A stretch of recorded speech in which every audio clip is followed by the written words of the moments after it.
নমস্কার। আজকে আমি এই বছরের প্রথম চিতই পিঠা বানাবো। তার জন্য নিয়েছি চালের গুঁড়ো,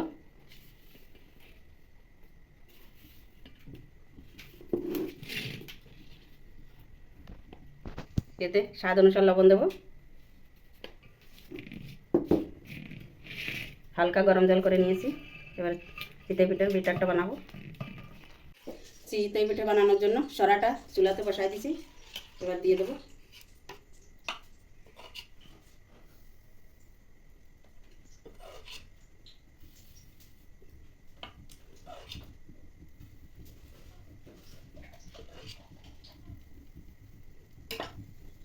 এবার ঢেকে দেবো। চিতই পিঠাটা হয়ে গেছে, এবার বের করে নেব।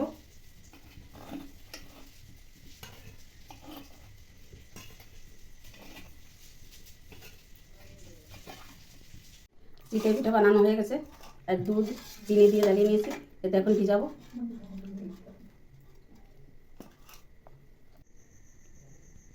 চিতই পিঠা বানানো হয়ে গেছে, চিতই পিঠা ভিজানো হয়ে গেছে। আমার ভিডিওটা যদি ভালো লেগে থাকে লাইক করবেন, শেয়ার করবেন, সাবস্ক্রাইব করবেন। নমস্কার।